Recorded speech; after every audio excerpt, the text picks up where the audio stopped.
ვფიცავ აპოლონ მკურნალსა, ასკლეპიოსსა, ჰიგიასა და პანაკიას და ყველა ღმერთსა და ქალღმერთს, მოწმეებად ვრაცხ რამად, რომ კეთილსინდისიერად ჩემი ძალღონისა და ჩემის მიხვედრილობის შესაბამისად აღვასრულო ქვემორე აღთქმა და წერილობითი ვალდებულება. ვინც შემასწავლა მკურნალობის ხელოვნება, ჩემი მშობლების თანასწორად მივიჩნიო იგი, გავუნაწილო მას ჩემი მონაგირი და საჭიროებისას შევეწიო გასაჭირში. ეს ჰიპოკრატეს ფიცია, ყოველ შემთხვევაში მისი მოკლე ნაწილი. ფიცი, რომელიც მედიცინის მამამ ექიმებს ანდერძად დაუტოვა და რომელსაც ახალბედა ექიმები დღემდე დებენ. მართალია სხვადასხვა ქვეყანა განსხვავებულ ტექსტს იყენებს და 1958 წელს ის იქნა გაუმჯობესებული ჟენევის დეკლარაციის მიღების შემდეგ, მაგრამ მთავარია რომ ის ეფუძნება ჰიპოკრატეს პრინციპებს, ადაპტირებულია თანამედროვე ღირებულებებთან და ადამიანის უფლებებთან. ხოდა მეც დამაინტერესა და ჩავეწიე. ფიცის მიზანი იყო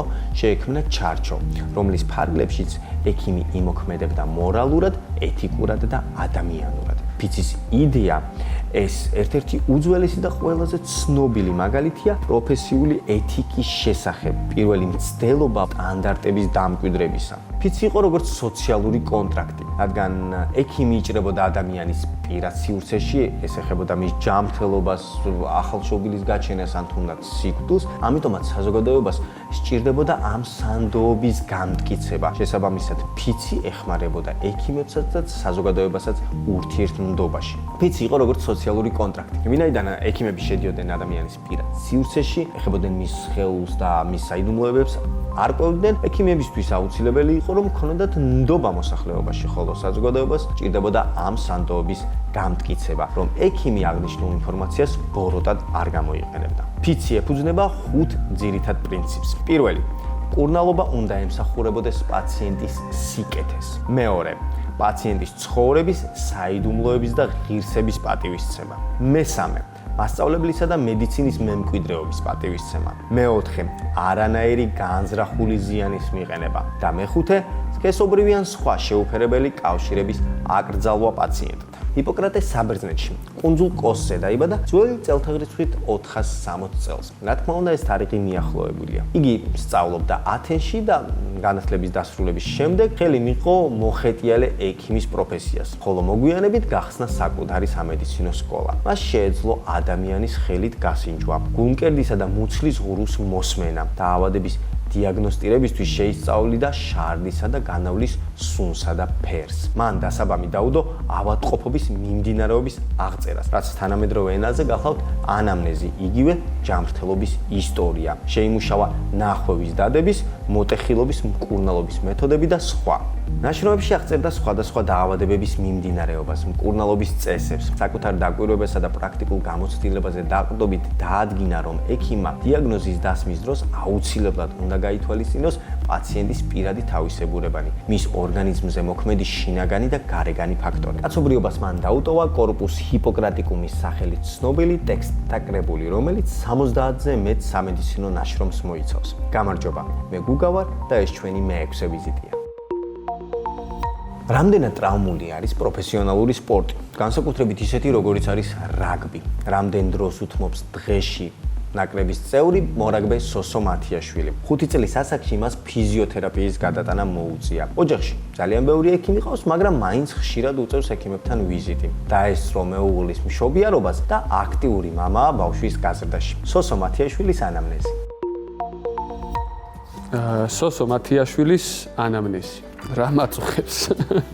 ამ წამს მაწუხებს პახის ანთება მაქვს, ყესის გადაბმის ანთება მაქვს და მუხლი მაწუხებს ჯვარედინი ოპერაციის, რომელიც 4 წლის წინ გავიკეთე, მაგრამ მაწუხებს მაინც და ცოტა არ ვარ დიდი ასაკის, მაგრამ რაგბისთვის ასაკ უნდა თვითვლები და ცოტა ასაკიც მაწუხებს. ხანწელი მტკივა, გახურება, ისა ეს რთულია ხო? ადვილად ვცივდები, არა, ნამდვილად არ ვცივდები, ადვილად ალბათ რაგბმა და თაში სიარულმა და თხილამურებმა რაც მომცა იმუნიტეტია და ადვილად არ ვცივდები ნახდათ. და თუ ვცივდები და რამე მჭირს, ეგეც ადვილად გადამაქვს, რაც კარგია. ძმრიან წინდებს მაცმევდნენ, მახსოვს, ალბათ შველი და რახან ეგ ამბავი იყო, ბავშვობაში გადავიტანე. რაც არ უნდა გაასაკვირად ჟღერდეს, ქიმიოთერაპია 3ჯერ. 3 პროცედურა ჩამიტარეს, იმიტომ რომ ეგონათ რომ სისხლის გათეთრება მქონდა, მოკლედ ანალიზები გააგზავნეს ავსტრიაში და სანამ ავსტრიიდან ჩამოვიდა და რუსეთში, საქართველოში დადასტურდა, მე რუსეთიდან უფრო ჩკარა ჩამოვიდა პასუხი და დადასტურდა ასევე და სანამ მე ავსტრიიდან ჩამოვიდა პასუხი, 2 ქიმიოთერაპია ჩამიტარეს და მე დასაზუსტებლად უკვე გერმანიაში გადააგზავნეს და მაგ პროცესშიც სანამ ველოდებოდით, მაინც რისკი იყო რომ არ გამეკეთებინა და გავიკეთე მესამეც და მე იქიდან პასუხი ჩამოვიდა რომ ჩვენ რო რამე გვაინტერესებს ავსტრიაში ვაგზავნით. ვიყავი 5 წლის. პატარა ვიყავი და სხვადასხვა ბრმანაწლავის ოპერაციის მერე გამოჩნდა ეგ ანალიზები. შემხვდა ერთხელ ერთი გოგო, რომელმაც მითხრა, რომ არ მახსოვს ვინ ოღონდ. ეხლა ცოტა მეხსიერებასთან პრობლემები მაქვს ტვინის შერყევების გამო, მაგრამ მითხრა, რომ შენი кейსიდან გამომდინარეო, მეც იგივე მომივიდაო და რახან შენი кейსი არსებობდაო, მაგიტომო აღარ გამიკეთეს ქიმიოთერაპია, იმიტომ რომ გადაამოწმესო და დაემთხვაო რა, ეგ ამბავი იყო. ალერგიული ვარ თუ არა? ალერგიული არ ვარ საერთოდ, არაფერზე ალერგია არ აქვს. ძალიან მახარებს და იმედია სასაკთან ერთად რომ რაღაც ალერგიები ჩდება, მე იმედია არ დამემართება. ხშირად ვიკეთებ პროფილაქტიკურ ანალიზებს, ხშირად დავდივარ ექიმებში. ჩემი ნებით არ ვიკეთებ პროფილაქტიკურ ანალიზებს.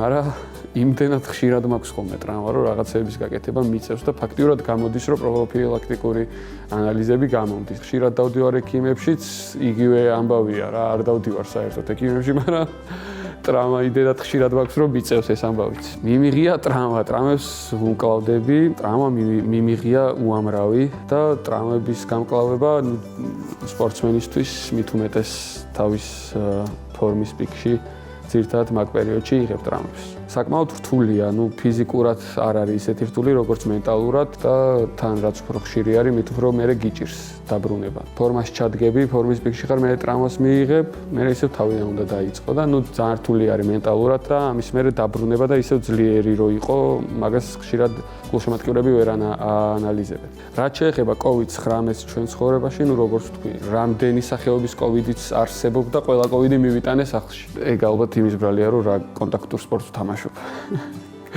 ჩემი მეუღლეთან ფეხმძიმეთ იყო მაგ პერიოდში, რთული ფეხმძიმება ქონდა და პლუს ეს COVID-ი დაგვემატა. ჩვენ ისედაც ზოგადად ბევრი პრობლემები შექმნა და ჩვენ ოჯახშიც პრობლემები შექმნა და კაია რომ ეგ პერიოდი აღარ არის და რაღაც ეხლა რო ვფიქრობ, ფანტასტიკის სფეროდან არის. ჩემ ოჯახში ბევრი ექიმია, ერევიან ჯანმრთელობაში. კი, ჩემ ოჯახში ბევრი ექიმია, მამა ჩემი, ჩემი ძმა, ჩემი მეორე ძმა, ჩემი რძალი, ბებია ჩემი ექიმი იყო. ერევიან ესე აქტიურად არა, მაგრამ რჩევები, განსხვავებული რჩევები აქვთ და რო არ უჯერებ ამ რჩევებს, სულ არის რომ ხო, სხვას დაუჯერე, მე ამ ხელა გამოსtildeება, მოკლედ, ერევიან ნამდვილად. მაგრამ ასევე პრობლემა როცა არის, პირიქით ძალიან გვეხმარებიან და ძალიან დიდი პლუსია მოკლედ ეს. დავესწარი მშობიარობას მეუღლის თხოვნით, მაგრამ დიდად არ მინდოდა თავიდან. თუმცა მე ისე შევედი ამ ექშენში, რომ ექიმი ჩავაჭოჭე კინაღა. გვერდზე ვიდექი ბოლოს. უკან ვიდექი ეს თავთან და ბოლოს გვერდზე ვიდექი ექიმს. ბავშვის აღზრდაში სრულყოფილად მონაწილეობს სრულყოფილად.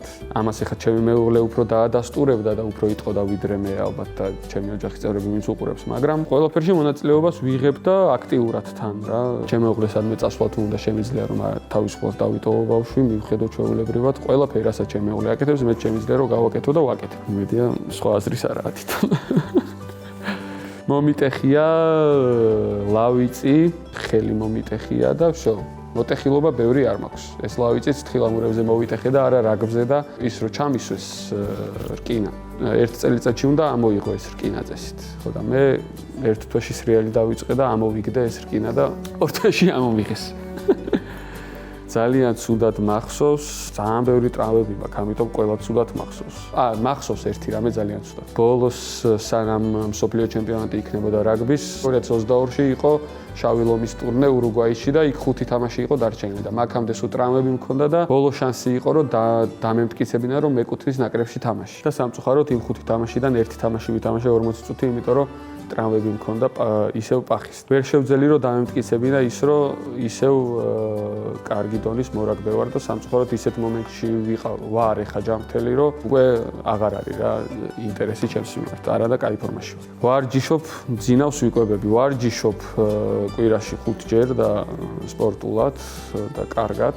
მძინავს საშუალოდ, საშუალოდ 7 საათი ალბათ, მაგრამ მიყვარს ძილი ძალიან 7 საათზე ნაკლები თუ მძინავს, მე მიჭირს უკვე ვარჯიშიც და პროდუქტიული აღარ ვარ, ამიტომ ვცდილობ ხოლმე რომ 8-9 საათი მეძინოს და ვიკვებები ბოლო 3 თვე საკმაოდ კარგად სპორტულად. დიდად არ მიქნია არასდროს, იმიტომ რომ არ მქონია არასდროს არც წონის პრობლემა, არც ზედმეტი ცხიმის პრობლემა. პრობლემა არ მქონდა არც ახლა, მაგრამ უკეთეს ფორმაში მინდოდა რომ ყოფილიყავი და ვიკვებებოდი სწორად, შაქარს არ ვიღებდი, junk foods არ ვჭამდი, ტკბილს არ ვჭამდი და ძალიან კაი შედეგი მივიღე ამით.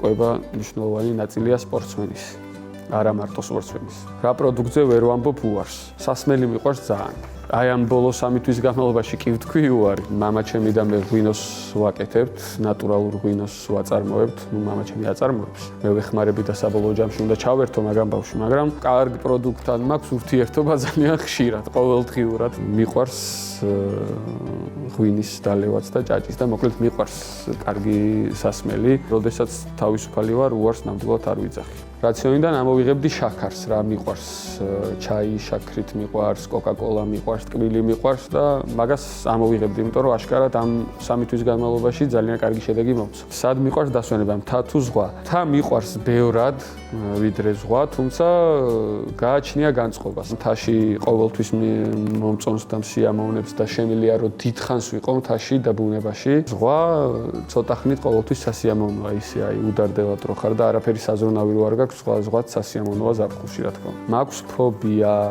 არაფრის ფობია არ მაქვს. ალბათ აი გველის ფობიას ვიტყოდი, მაგრამ ეგეც ფობია არ არის რა. არ მაქვს არაფრის ფობია.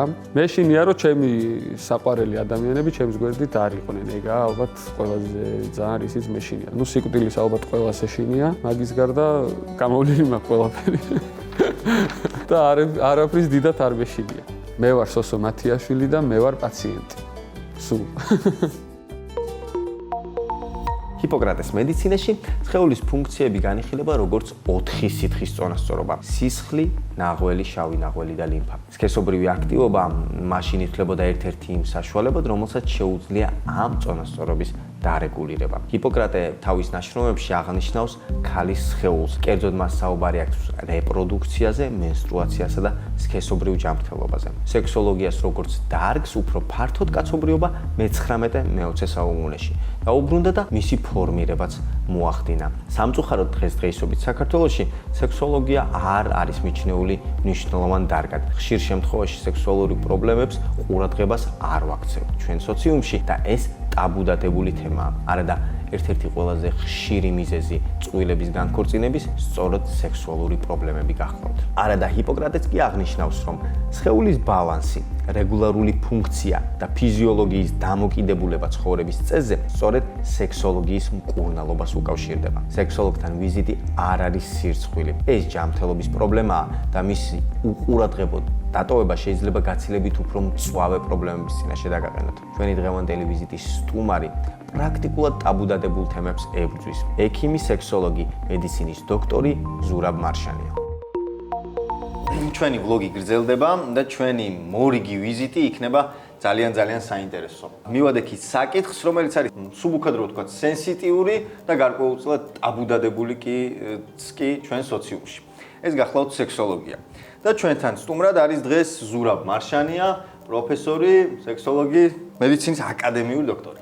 დავიწყოთ ტრადიციულად, ესე ვთქვათ, ჩვენ ყველა ჩვენს სტუმარს ვეკითხებით, თუ რატომ გადაწყვიტეთ ესეთი რთული პროფესია და რატომ გადაწყვიტეთ თქვენ ესეთი სენსიტიური, მით უმეტეს თქვენ როდესაც ირჩევდით, მაშინ ალბათ ეს მიმართულება მედიცინის ჩვენ ქვეყანაში საერთოდ ისეთი იყო. უპირველეს ყოვლისა მოგესალმებით, მივესალმები მაყურებელს. მადლობა მოწვევისათვის და ამ საუბრისთვის. რაც ნამდვილად საჭიროა და სასარგებლოა. ბოლოს თქვენ აღნიშნეთ, რომ აი ძალიან დიდი ხნის წინ, როცა მე ექიმობას ვიწყებდი, არც მეტი არც ნაკლები 9 საუკუნე მალე გახდება 45 წელი. იცით რა, თქვენ წარმოიდგინეთ, პირიქით იყო საქმე. უფრო განვითარებული იყო ჩვენ ქვეყანაშიც, რომ არაფერი თქვა საბჭოთა კავშირზე. კერძოდ მოსკოვის სკოლაზე მაშინ სექსოლოგიას არ იძახოდნენ, მაშინ იძახოდნენ სექსოპათოლოგია.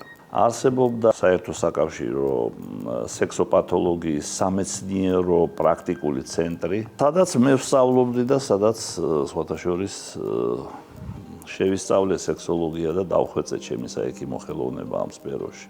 არაფერი მსგავსი დღეს არ არის არც საქართველოში და არც რუსეთში სხვათა შორის რა. ალბათ არ ვიცი ერთადერთი არის თუ არა, მაგრამ ერთ-ერთი დარგი რომელიც არ განვითარდა, რეგრესი განიცადა პირიქით. იცით რა, დარგი განვითარდა, მთელ მსოფლიოში განვითარდა, შეიძინა რო იტყვიან ახალი, ასე ვთქვათ, ბევრი თვისებები, ძალიან სერიოზული წინსვლა მოხდა ქირურგიაში, ქირურგიულ მკურნალობაში ერექციული დისფუნქციის, რაც არაფერი მსგავსი ჩემი ახალგაზრდობის დროს არ ყოფილა, ასე რომ რა თქმა უნდა წინ წავიდა მთელ მსოფლიოში, მაგრამ სამწუხაროა რომ ჩვენ ქვეყანაში წამოვიდა უკან იმ მარტივი მიზეზის გამო, რომ არ არის გაცნობიერებული მნიშვნელობა მედიცინის ამ დარგისა, საექიმო დარგისა, რასაც ქვია სექსოლოგია. 2014 წლამდე საქართველოში არსებობდა სექსოლოგია როგორც სერტიფიცირებადი, ოფიციალურად სერტიფიცირებადი საექიმო სპეციალობა. იმდროინდელმა ხელმძღვანელობამ გადაწყვიტა, რომ რა საჭიროა? სექსოლოგია საჭირო არ არის. როგორც ჩანს, გაიხსენეს 80-იანი წლების პერიოდი, როცა საბჭოთა კავშირში სექსი არ იყო. მიუხედავად ჩვენი დიდი ბრძოლისა და ამ ბრძოლაში მარტო არ ვიყავით, ჩვენი მომიჯნავე სპეციალობის ექიმებიც გვეხმარებოდნენ. ვერაფერს ვერ გავხდით. აღმოვაჩინე ინტერნეტში, რომ საკმაოდ გავრცელებული პრობლემა არის და მსოფლიო ქალების 53% დაახლოებით და მამაკაცების 31% არის ამ პრობლემით, ასე ვთქვათ, შეწუხებული. და ეს არ არის, ასე ვთქვათ, მარტივი თემა, რადგან სექსუალური დისფუნქცია ამავდროულად თურმე შეიძლება იყოს ძალიან ბევრი დაავადების გამომწვევი მიზეზიც და ეხება სხვა ორგანოებს, სხვა ადამიანის ფუნქციებს. აი, რამდენად არის ეს ცნობიერება, რომ სექსუალური დისფუნქცია არ არის მხოლოდ კონკრეტული რაღაცა პრობლემა, არამედ შეიძლება ჯანმრთელობის სხვა საზიანო პრობლემები გამოიწვიოს. მართლაც ესეა, აი მე არ მინდა ეხლა პარალელი გავავლო სხვა საექიმო სპეციალობებს შორის და სხვა მიმართულებებს შორის, ყველას აქვს თავისი დატვირთვა, თავისი მნიშვნელობა, აუცილებლობაც. ძნელი წარმოსადგენია ადამიანი, რომელსაც აქვს სექსუალური დისფუნქცია, ქალი ან მამაკაცი, რაც არ იყოს დაკავშირებული მთლიანად, ასე ვთქვათ, ადამიანის ორგანიზმთან და ჯანმრთელობასთან. არის ადამიანის ჯანმრთელობა, ხო? არის მსოფლიო ჯანდაცვის ორგანიზაციის მიერ დეფინიცია ადამიანის ჯანმრთელობის, აი რა არის ჯანმრთელობა. და ცალკე არის სხვათა შორის სქესობრივი ჯანმრთელობაც, ანუ სექსუალური ჯანმრთელობაც. რაც ითვალისწინებს იმას, რომ ესე იგი უნარს ყავდეს შვილები, უნარს კონდეს სქესობრივი აქტი და იყოს ესე იგი სრულფასოვანი, რა თქმა უნდა, ეს ყველაფერი რა და აი არ არსებობს ჯანმრთელობა ადამიანისა სქესობრივი, ანუ სექსუალური ჯანმრთელობის გარეშე. ესე იგი ადამიანი, რომელიც სქესობრივად ჯანმრთელი არ არის, ის არ არის, ვერ იქნება ჯანმრთელი სომატიურადაც, მისი სხეულიც ვერ იქნება, მისი ფსიქიკაც ვერ იქნება ჯანმრთელი და ეს ერთი მხარეა, როცა აი პირველადი არის სექსუალური დისფუნქცია და იმის შედეგად მე განვითარდა ასეცვლილებები ფსიქიკაში იქნება თუ სხვა ორგანოებში, მაგალითად გულსიზავთა ორგანოები ან სხვა შინაგანი ორგანოები. არის დაავადებების ჯგუფი, აი რო ავიღოთ მაგალითად ცოტა ფოკუსი დავავიწროვოთ, იმიტომ რომ ახლა ზოგადად მსჯელობა საინტერესოა, მაგრამ მაინც ესე იგი ზოგჯერ ეს ფოკუსის დავიწროება აუცილებელი. აი მამაკაცის, ასე ვთქვათ, სექსუალური დისფუნქცია და ყველაზე, ასე ვთქვათ, ხშირი, რაც არის და ყველაზე დრამატიული მამაკაცის სექსუალურ დისფუნქციებს შორის ერექციული დისფუნქცია, ერექციის დარღვევა. აი ერექციული დისფუნქცია, აი ალბათ არ ვიცი, არ მინდა ახლა ისე პარალელი გავავლო ან რაღაც დაუპირისპიrdო სხვა სპეციალობებს და პათოლოგიებს, მაგრამ აი გულსიზავთა სისტემის პათოლოგიასა და ერექციულ დისფუნქციას შორის არსებობს უმჭიდროვესი კავშირი. უმჭიდროვესი. არის გულსიზავთა დაავადება, არის ერექციის დარღვევა და პირიქით. და გულსიზრდათა დაავადება ითვლება არა მარტო რისკ ფაქტორად, არამედ ერთ-ერთ ძირითად მიზეზად ერექციული დისფუნქციის განვითარებისა. ლაპარაკია, რა თქმა უნდა, უპირატესად ორგანული წარმოშობის, ხო? იმიტომ რომ მანდ არის მეტაბოლური ცვლილებები, მანდ არის, ნივთიერებათა ცვლის დარღვევა, მანდ არის ათეროსკლეროზი და ასე შემდეგ სხვა ვასკულოგენური, ანუ სიზარღვოვანი ფაქტორები. როდესაც ჩვენ ვლაპარაკობთ აი ერექციული დისფუნქციის არსებობაზე მამაკაცში, ხო? ეს უკვე ითვლება როგორც მარკერი, ანუ მაჩვენებელი იმისა, რომ მას აქვს მძიმე გულსიზრდათა პათოლოგია და ერთ-ერთი პირველი კანდიდატი არის, ასე ვთქვათ, გულის კუნთის ინფარქტის. ფაქტია, რომ აი თქვენ რა კითხვას დამისვით, ეს კითხვა არის ძალიან აქტუალური და იგივე შეიძლება ითქვას ამა თუ იმ სახით ქალის სექსუალურ დისფუნქციებზე, ოღონდ ერთი დათქმით. რა თქმა უნდა, სექსუალური დისფუნქცია ქალებში, ხო, ეს ანორგაზმია იქნება, ვაგინიზმი იქნება, თუ ლიბიდოს დაქვეითება, სექსუალური ტოლვის დაქვეითება. რაც არ უნდა იყოს, არ შეიძლება ეს არ მოქმედებდეს ზოგადად ქალის ორგანიზმზე. და იწვევდეს, ესე იგი, საკმაოდ მძიმე ცვლილებებს. ასე ვთქვათ, თავად ორგანიზმში, ფსიქიკაშიც და ასე შემდეგ. მით უმეტეს, რომ ქალის სექსუალურ დისფუნქციებს გააჩნიათ ერთი სპეციფიკა, რომ ისინი განსხვავებით მამაკაცის, აი მაგალითად ერექციული დისფუნქციისაგან, ქალის სექსუალური დისფუნქციები თითქმის ყველა, თითქმის დიდი უმრავლესობა არიან არა უპირატესად ორგანული წარმოშობის, ანუ ბიოგენური წარმოშობის, ინგლისურ ენაზე არის ბიოგენური, biogenic. არამედ ფსიქოგენური. რაც რა თქმა უნდა, ესე იგი გარკვეულწილად ართულებს მათ მართვას, კონკრეტული მიზეზის დადგენას. აი, ახლა მე შევეხე გულსიზრდათა სისტემას, ახლა შევეხე ათეროსკლეროზს, მაგალითად იგივე დაუშვათ შაქრიანი დიაბეტი, იგივე მეტაბოლური სინდრომი, ხო? აი, ქალებში ეს ყველაფერი რთულია. შესაბამისად, ესე იგი, სექსოლოგიის მიღწევები, როგორც სამედიცინო მეცნიერების დარგისა და პრაქტიკული, ასე ვთქვათ, დარგისა, ქალების მიმართულებით ბევრად უფრო არის მოგრძალებული. იმიტომ რომ ქალი უფრო დრამატიულად განიცდის ამას ვიდრე მამაკაცი. იმიტომ კი არა რომ ეს სუსტი სქესია, სულ არ არის სუსტი სქესი. მე ვფიქრობ უფრო ძლიერიც არის მამაკაცზე, მაგრამ აი დრამატიულობა მათთვის დამახასიათებელია და მე აი განცდა არის ცოტა განსხვავებული.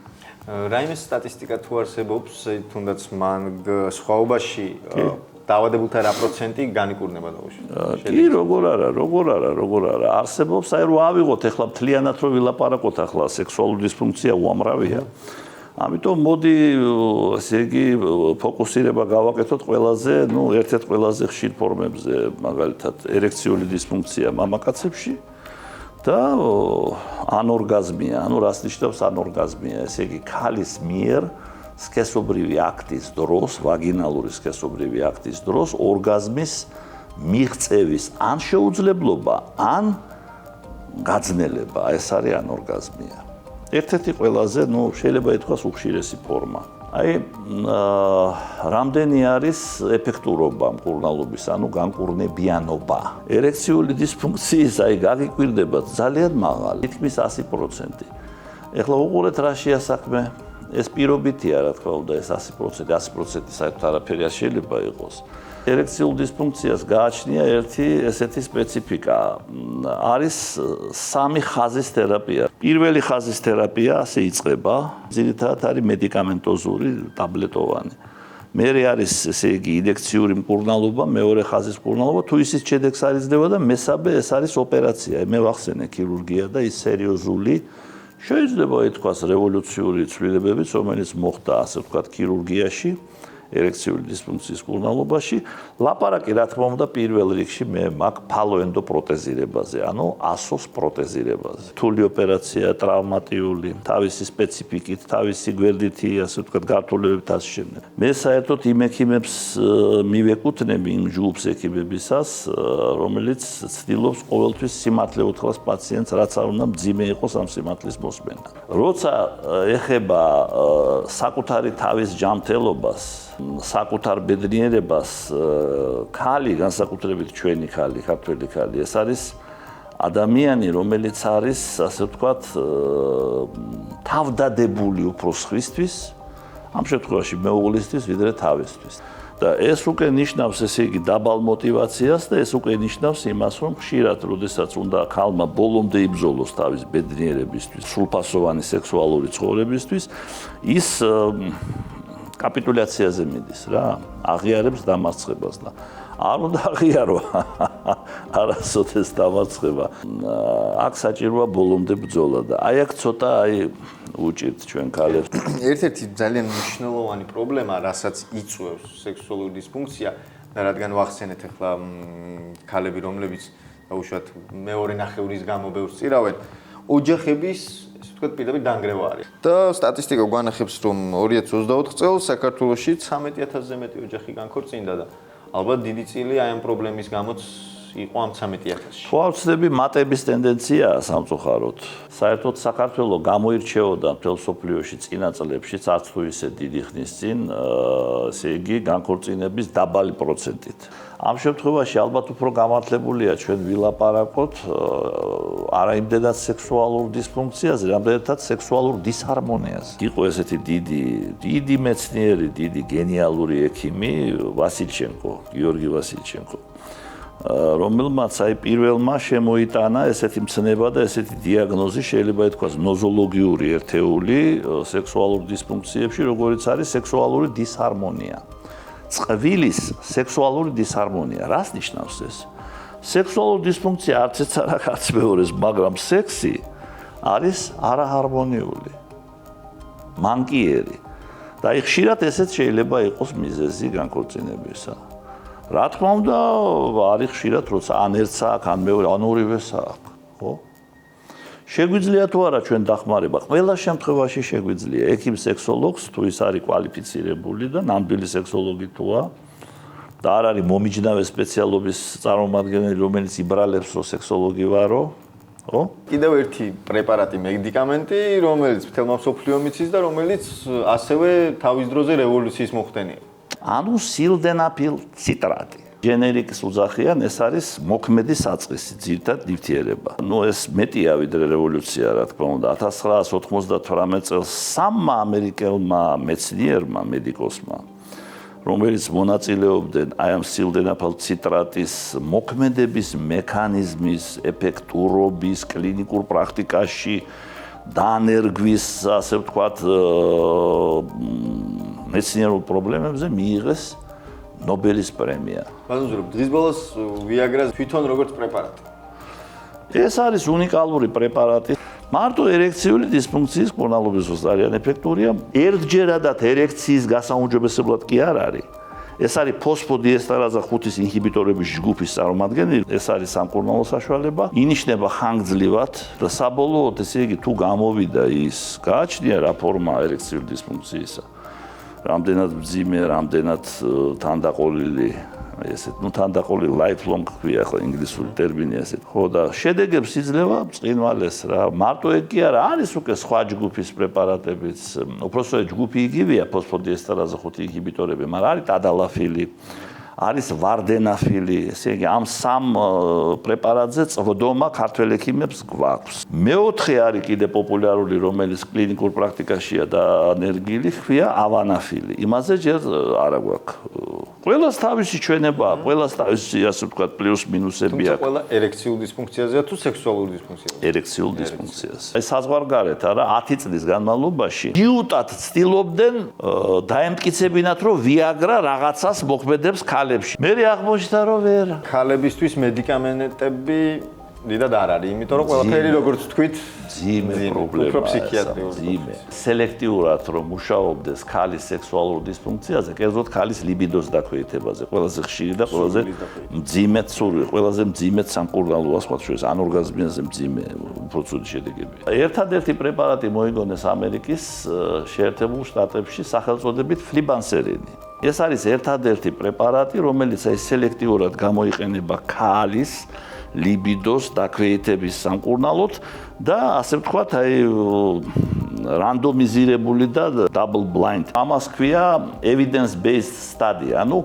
ესე იგი სტატისტიკურად და ყველანაირად მეცნიერულად დადასტურებული გაუმჯობესება არის რა. პლუს მინუსები ამ პრეპარატს კერძოდ ის რომ ისი ძალიან ძვირია. აი როცა ჩვენ გვინდა კურნალობა ქალის სექსუალური დისფუნქციებისა, სარგებლობთ ზოგადი სტიმულატორებით, ეფროდიზიაკს უძახიან მაგას. ბატონო ზურაბ, კიდევ ერთი საინტერესო საკითხი არის ასაკი. სექსოლოგიაში უკვე რაღაც გარკვეული ასაკის მერე სექსუალური დისფუნქცია არის რატომღაც ნორმად მიჩნეული. სამწუხაროდ სიმართლის მარცვალზე ცოტა მეტი მაგაში არის. იმიტომ რომ ჩვენ ვიცით ესეთი მცნება როგორც არის ასაკობრივი ცვლილება ადამიანის. ძირითადად ორივე სქესს ეხება ესა, მაგრამ უფრო მწვავედ ეს მიმდინარეობს მაინც როცა ჩვენ ლაპარაკობთ სექსუალურ დისფუნქციაზე. რა თქმა უნდა, მამაკაცში უფრო ადრე იწყება ეს პროცესი და დაკავშირებული არის ტესტოსტერონის სეკრეციის ფიზიოლოგიურ შემცირებასთან. რას ნიშნავს? ნორმა არა. ნაკლებია ტესტოსტერონი, ნაკლებია ლტოლვა. ორგანიზმი ვეღარ გამოდის. ნაკლებია ლტოლვა, ნაკლებია სექსი, ნაკლებია სექსი ერექციის დარღვევის ალბათობა მატულობს. ასე რომ ამაში არის რა თქმა უნდა სიმართლის კარგად დიდი მარცვალი, მაგრამ ის რომ ფატალურად ჩვენ ვთქვათ რომ всё, მორჩა ახლა და ამასაკის მერე კაციშვილმა არის. ნუ საშუალო ასაკი ახლა 25 მამაკაცებში.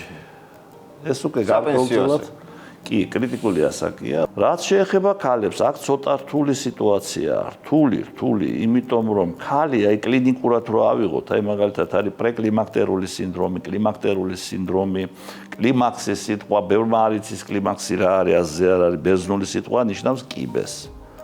ეს კიბე გულისხმობს, რომ ჩამოდიხარ რა ქვევით რა, ზევით კი არ ადიხარ, ქვევით ჩამოდიხარ. ასაკობრივად კლიმაქს. კლინიკურად მძიმედ ვითარდება, ხშირად ნევროზული ფონია, ხშირად სომატური დაავადებებით იმაშვება და ერთ-ერთი მიზეზი რა არის, იცით, პრეკლიმაქტერულ პერიოდში და მანამდე, როცა ასაკი მატულობს ქალისა, მაგალითად 35-40 რო გადაცდება, ზოგს გონია, რომ ქალს ამ დროს სექსი სად უნდა. მაშინ უნდა თუ უნდა. ქალის ესე იგი სექსუალობა მატულობს, პროგრესულად მატულობს მაგ პერიოდში, პრეკლიმაქტერულზე ადრე და მერეც სხვათა შორის და კაცის კლებულობს პირიქით. ხედავთ როგორი დისბალანსია? სექსუალობა რჩება ჩვენთან სიცოცხლის ბოლომდე ამა თუ იმ ფორმით. და არის კიდევ რამოდენიმე ესეთი მითი, რომელიც მოვიძიეთ ინტერნეტში. მაგალითად, ნახეთ ესეთი, ქალებში სექსუალური დისფუნქცია მოიცავს სქესობრივი ლტოლვის დაქვეითებას მხოლოდ. არა ბატონო, ქალის სექსუალური დისფუნქცია არის ძალიან ბევრნაირი. ნომენკლატურა ქალის დიაგნოზების, ქალის სექსუალური დისფუნქციების ნოზოლოგიური ერთეულების გაცილებით ფართია ვიდრე მამაკაცის. არა, მამაკაცის, ძირითადად სიხშირის მიხედვით რო ავიღოთ რა. ერექციული დისფუნქცია, ნაადრევი ეკულაცია, ლიბიდოს დაქვეითება. ეს არის ყველაზე უფრო ხშირად პრაქტიკულად თითქმის ყოველთვის.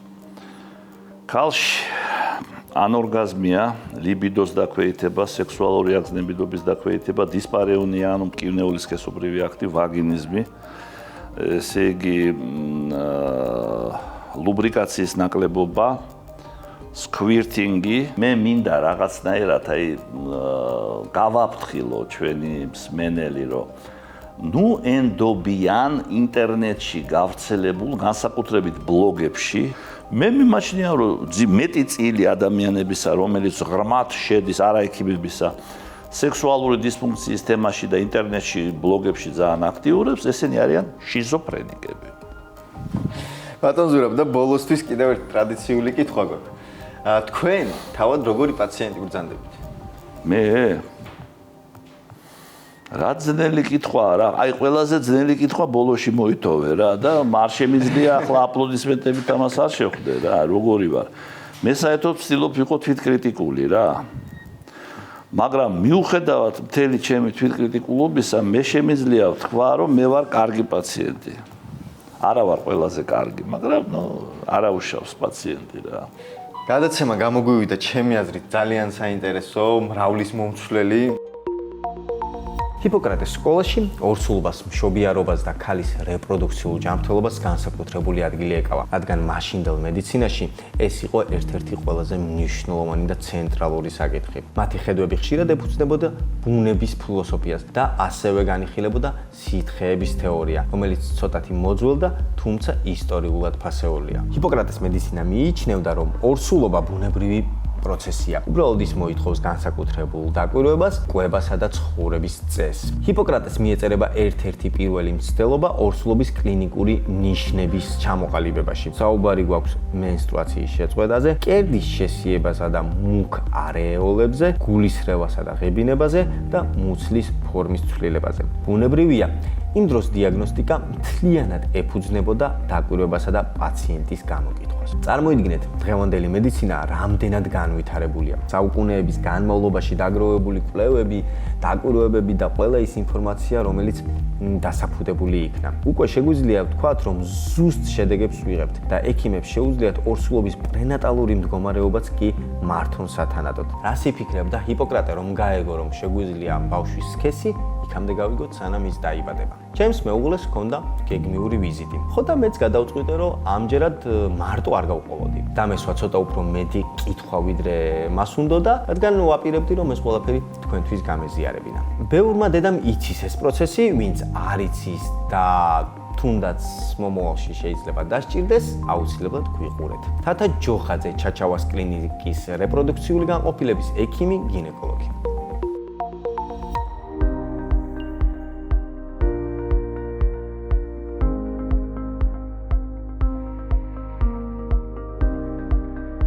მე გუგა ვარ. ეს კი მერია, ჩემი მეუღლე.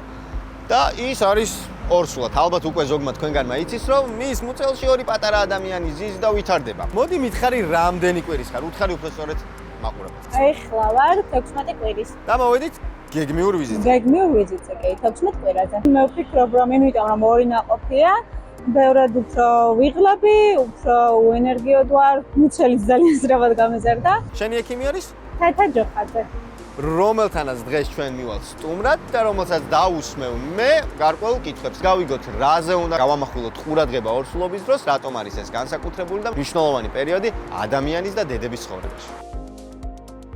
პაციენტისთვის ინდივიდუალური მიდგომა არის გადამწყვეტი ექიმის მხრიდან, მაგრამ ზოგადად ალბათ დასაწყის პერიოდში ორ თვეში ერთხელ თუ არის გაურთულებელი და შემდგომ პერიოდში უკვე 26 კვირის მერე თვეში ერთხელ. ასეც არის გაწერილი ჩვენს პროგრამაში ანტენატალური ვიზიტების. ვცდილობთ ხოლმე ხშირად არ შევაწუხოთ ჩვენი ორსულები, მაგრამ მთავარია რომ ყველაფერი იყოს ბოლომდე გადაფარული. მეორე ტრიმესტრი ყველაზე კომფორტულია ხოლმე, იმიტომ რომ არც ძიმეთ არ ხარ, უკვე რაღაც თითქოს ეს ტოქსიკოზის პერიოდიც გავლილია, უფრო სულკად გრძნობ თავს და კი, ამ მხრივ კი. ზოგადად ითვლება, რომ 37 კვირის შემდეგ უკვე არის ნაყოფი მწიფე და ანუ ორსულობა არის დროული და შესაძლებელია უკვე მშობიარობა დაიწყოს ნებისმიერ დღეს და ასეთ შემთხვევაში ჩვეულებრივად მივიღებთ მწიფე ნაყოფს. ცოტა სადაოა მაინც საბოლოოდ, იმიტომ რომ ხანდახან ხდება ხოლმე რომ ვიღებთ 38 კვირის მერე მშობიარობას და მაინც არ არის ბოლომდე მწიფე ნაყოფი, ამ პირიქით 36 კვირაზეც კი არანაირი დახმარება შეიძლება აღარ დასჭირდეს ნაყოფს. ზოგადად არის ასეთი კიდე full term ინგლისურად ვიყენებ სრულად მწიფე, სრულად დროული, როცა უკვე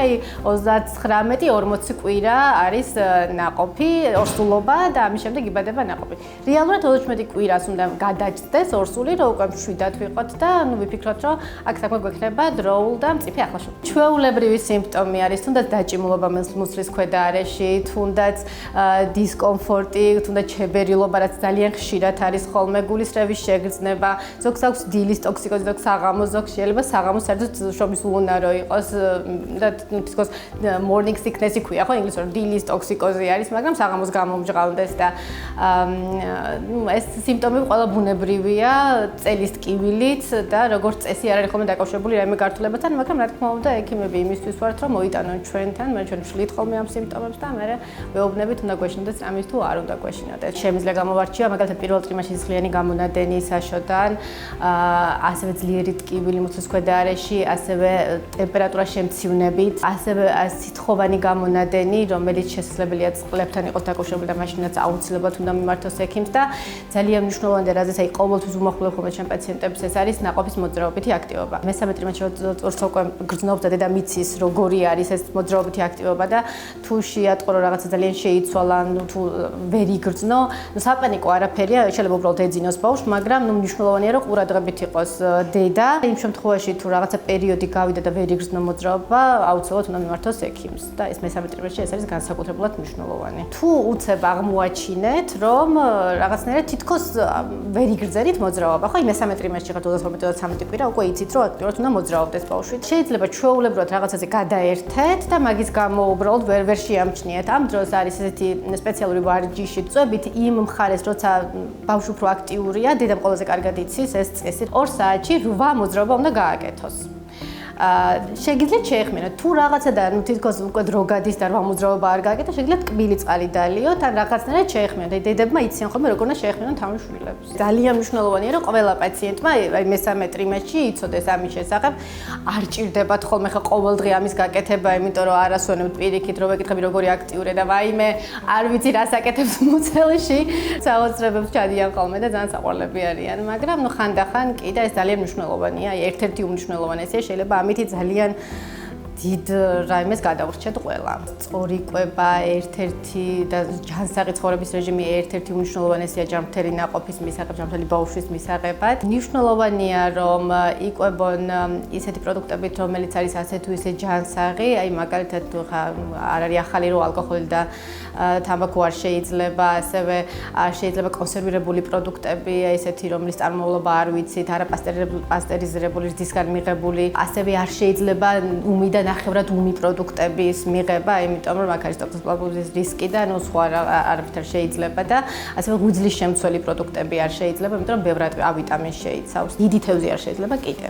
ვინც არ იცის, დიდი თევზები, იმიტომ რომ ტყვიას იგროვებს და ამიტომ თუ თევზი მოგინდათ, პატარა თევზები სუშიც არ შეიძლება, მეგობრებო.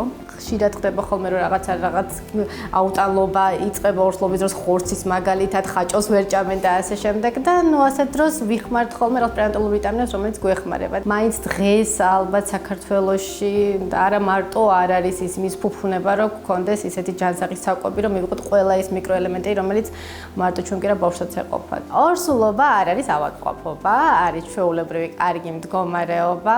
რა თქმა უნდა და გაუფრთხილდეთ თავს, მაგრამ სუბუქი ვარჯიშიც კი, თუ არ არის რაიმე რისკი ორსულობის დროს და არის ნორმალურად მიმდინარე ორსულობა, არანაირი პრობლემა არ არის. არსებობს სპეციალურად ვარჯიშები ორსულებისთვის, სპეციალური იოგა ორსულებისთვის, სპეციალური ცურვითი ანუ აქტივობები ორსულებისთვის და თავისუფლად ბავშვიც, ნუ აი ვთხოვთ ხოლმე რომ ბავშვი დიდად ხელში არ აიყვანოს, თუ პატარა ყავს, მაგრამ ნუ ხანდახან ყოველთვის ეს არ გამოდის. ნორმალური დატვირთვა ორსულებისთვის არის ძალიანაც ნორმალური და არანაირი პრობლემა და შეზღუდვა განსაკუთრებული არ აქვს, თუ არ არის რაიმე რისკთან დაკავშირებული.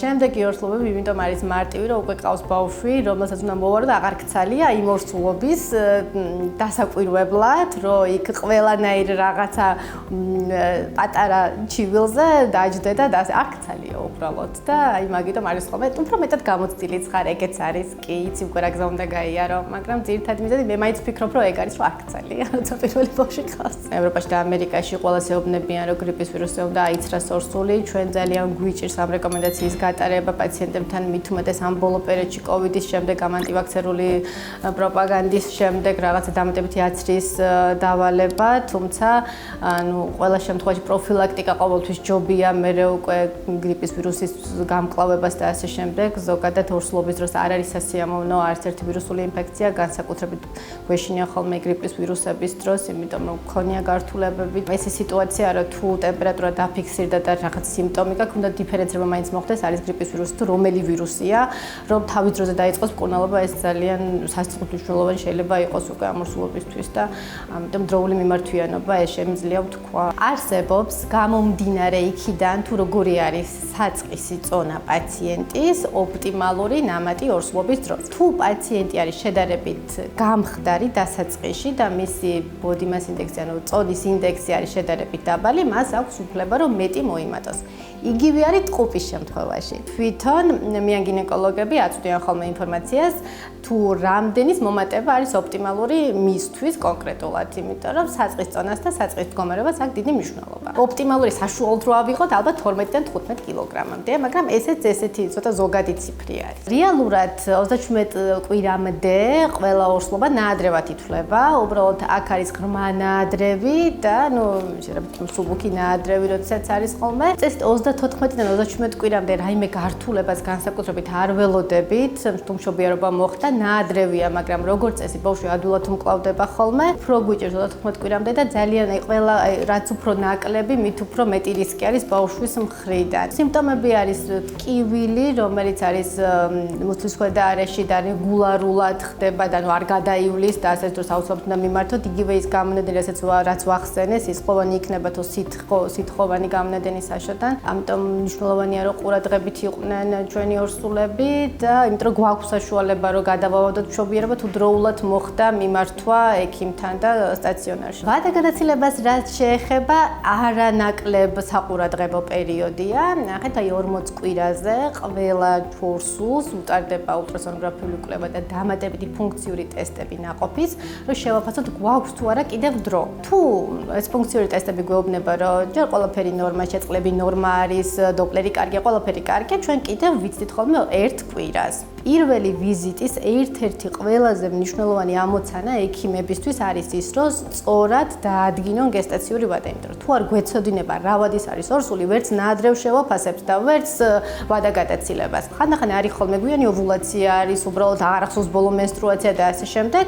ეხოსკოპია გვეხმარება ამაში ძალიან კარგად, რომ პირველი ეხოსკოპია 12 კვირამდე კეთდება, გაზომვით გვეუბნება ზუსტად რა ვადაა და მე იქიდან ვიწყებთ ათვლას. ამიტომ არის მნიშვნელოვანი და საკვანძო, რომ პირველი ეხოსკოპია სასურველია რომ გაკეთდეს 12 კვირამდე, რომ ვიცოდეთ გესტაციური ვადა, რომ შემდეგ შევძლოთ შეფასება ნაადრევი არის თუ ვადაგადაცილებული. ორსულობის დროს ძალიან ხშირი არის კოლიკა, ეგრეთ წოდებული ნაწლავური შებერილობა, რომელიც იწვევს იგივე ტკივილებს. შეიძლება უბრალოდ პოზიციურია, იმიტომ რომ ნაყოფი თავისი წვრილი ნაწილებით აწვება ხოლმე დედას და იწვევს საკმაოდ ისეთ მტკივნეულ შეგნებებს. თუ მტკივნეულობა ძლიერია, მივდივართ ამაჩნო ექიმთან, თუ არც ისე და მალე გაივლის, შეგვიძლია რომ დავაკვირდეთ და თუ მუცლის ქვედა არეში აქვს ტკივილი, რომელსაც აქვს რეგულარული ხასიათი, ანუ გაივლის შემდეგ ისევე იწყება, რა თქმა უნდა, უნდა მიართოს ექიმს. ხშირი შარდოა პაციენტი რომ მოდის ხოლმე განსაკუთრებით ინვიტრო განაყოფიერების შემდეგ, ან ვისნაც ველოდები ხოლმე ორსულობას, ისე მიხარია, რომ აი არ ვიცი, რომ ეკითხები რომ ხშირი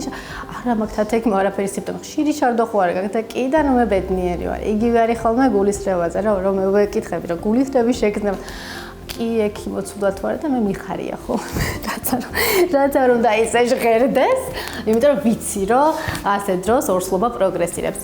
პატარა ვადაზე ანატომიური თავისებურებებიდან გამომდინარე საშვილოსნოს პირდაპირ არის წინ არის შარდის ბუშტი და ეს საშვილოსნო რომ იზრდება, აწვება შარდის ბუშტი და ამიტომ გახშირებული შარდვა ძალიან ნორმალური სიმპტომია. ასევე ნორმალური სიმპტომია ბოლო პერიოდში, როდესაც უკვე თავი აწვება, თუმცა ჩვენ მაინც გვაქვს ხოლმე რაღაცა გარჩევის კრიტერიუმები და ვეკითხებით ღამე რამდენჯერ დგება მოსაშარდად და თუ რაღაცა იმას გადააჭარბა, რაც არის ნორმა, აუცილებლად მაინც ვშლით ხოლმე ამ ანალიზს და ძალიან კარგია, რომ პირველი ვიზიტის ფარგლებში შედის შარდის ბაქტერიოლოგიის ანალიზი, რომელთაც ჩვენ ვარჩევთ, რომ აქ ხო არ არის რაღაც ინფექციასთან ხო არ გვაქვს საქმე. პაციენტს ვეუბნები ხოლმე, რომ მეუღლესთან ერთად თუ მოვიდა, თუ არ მოვიდა, ვეუბნები რომ მომიყვანე შენი მეუღლე, რომ რაღაცნაირად დაველაპარაკო, რომ შეიძლება გქონდეს ემოციური ცვლილებები და ეს ნორმა არის, წარმოიდგინეთ, იმხელა ჰორმონალური ცვლილებები, იმდენი ძვრები არის ორგანიზმში, რომ იმის მიკვირს, ვისაც არ აქვს ეს ემოციური დამატებითი ფონი. ემოციური ფონი, ანუ რამდენად კარგ ხასიათზე არის ორსული, ძალიან გადადის ბავშვზე და შემდეგ უკვე არის კვლევები, რომ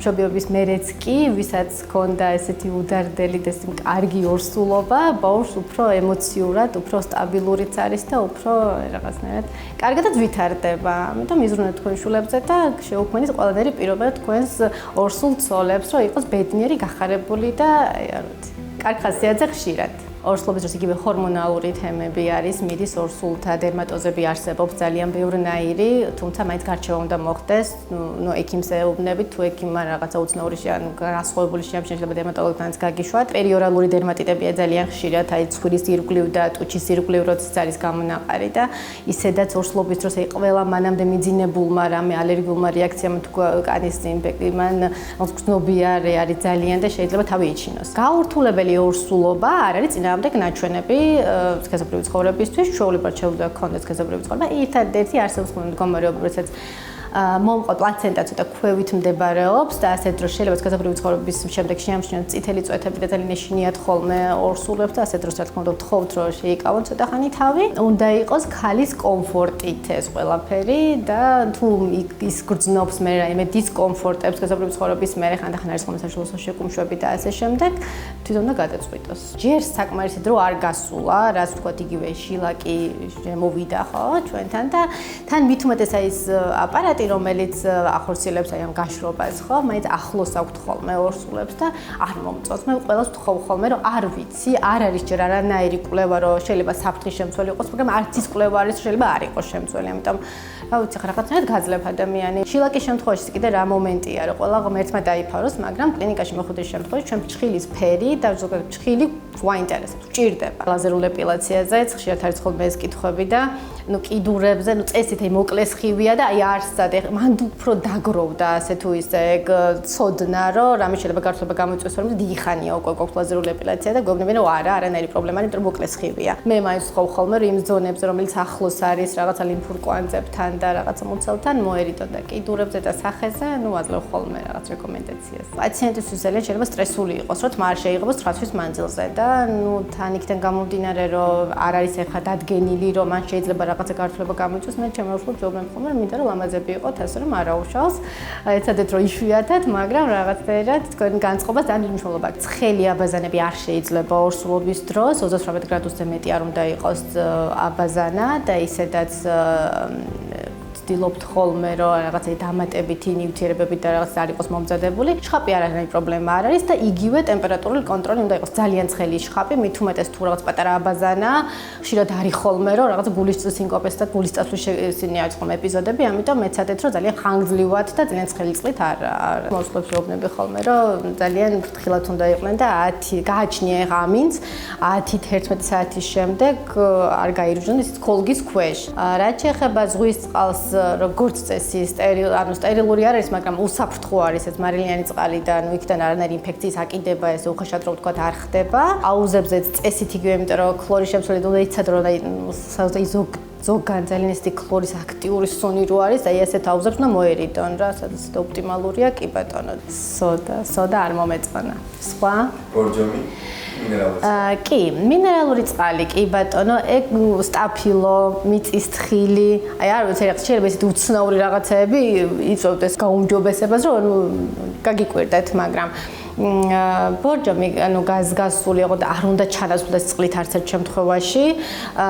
მაღალ სასტუმალზე წოლა არის ძალიან კარგი გულდმარვით, ძალიან ცოტა ბევრი ბალიშები თუნდა და დილის წინ ძალიან რომ კვება რო იყოს 2 საათით ადრე დაძინებამდე, ესეც რაღაცა შველის ხოლმე და გვაქვს კიდე ჩვენ რაღაც საშუალებები, ვიდრე შეიძლება მივეხმაროთ პაციენტებს. თამბაქო, გვიძლის პროდუქტები კიდევ, გაზიანი სასმელები, დამატკბობლები, რომლებიც არის, ანუ ხელოვნური დამატკბობლები არ არის სასურველი, თორე ხა ისედაც ბევრი ტკბილი წესით არ უნდა მიიღოს ორსულმა. ყავას რაც შეეხება, 1 ფინჯანი ყავა დასაშვებია ორსულობის დროს, ხა ორმაგი ესპრესო უნდა იქნას. ზოგადად ყველანაირი ნაყენი, რომელიც არ არის აფთიაქში დამზადებული და რომელიც არ არის გაცემული, რომლის რეკომენდაცია ექიმის მიერ არავითარ შემთხვევაში არ შეიძლება. სჯობს დაავადების თავიდანაცილება, ვიდრე მისი მკურნალობა. ყოველი დაავადება რაღაც მიზეზით ხდება. ეს არ მოდის შემთხვევით. ბუნება საუკეთესო მკურნალია. ჰიპოკრატეს სიტყვით. მომავალ ხუთშაბათამდე.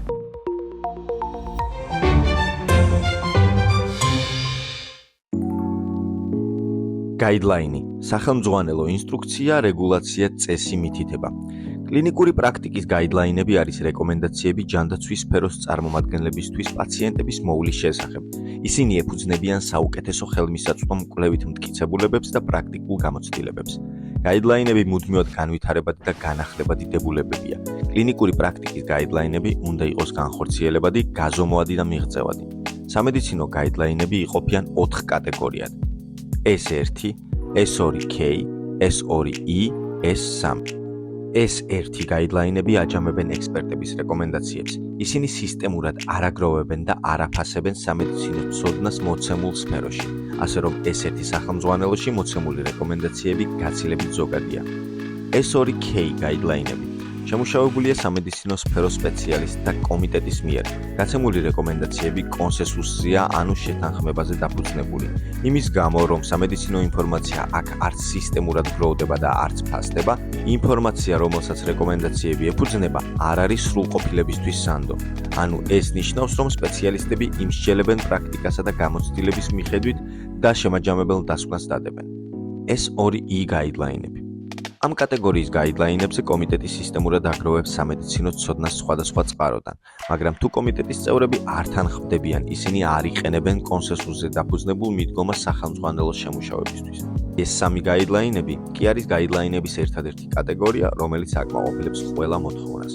ინიშნება სპეციალისტებისგან შემდგარი კომიტეტი, რომელიც მოიცავს ექსპერტების ცოდნას, რომლებიც წარმოადგენენ სხვადასხვა სფეროს. სამედიცინო ცოდნა, დასკვნები და შედეგები სისტემურად გროვდება და ფასდება. უფრო მეტიც, თუ კომიტეტის სხვადასხვა წევრს განსხვავებული შეხედულება აქვს, კონკრეტული პროცედურა ტარდება კონსენსუსზე დაფუძნებული რეკომენდაციების შემუშავების მიზნით. ეს 3 გაიდლაინები მოიცავს ყველაზე დიდ ძალისხმევას. საბოლოო დასკვნას შეიძლება რამდენიმე წელი დასჭირდეს.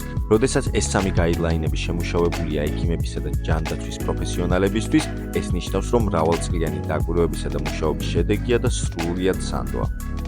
ყველაზე დიდი სანდოობით ჯანდაცვის მსოფლიო ორგანიზაციის გაიდლაინები გამოირჩევა, რომელსაც კვლევის ეთიკის განხილვის კომიტეტი მართავს 27 წევრისგან შემდგარი. ისინი პასუხს აგებენ იმაზე, რომ ჯანდაცვის მსოფლიო ორგანიზაციის გაიდლაინები იყოს მაღალი მეთოდოლოგიური ხარისხის და შემუშავებული იყოს გამჭვირვალე მტკიცებულებებზე დაფუძნებული გადაწყვეტილებების მიღების პროცესში. გაიდლაინები ექვემდებარება ხარისხის უზრუნველყოფის მკაცრ პროცესს, რომ მითითებული გამოქვეყნებული გაიდლაინი იყოს სანდო, გავლენიანი და აკმაყოფილებდეს უმაღლეს საერთაშორისო სტანდარტებს.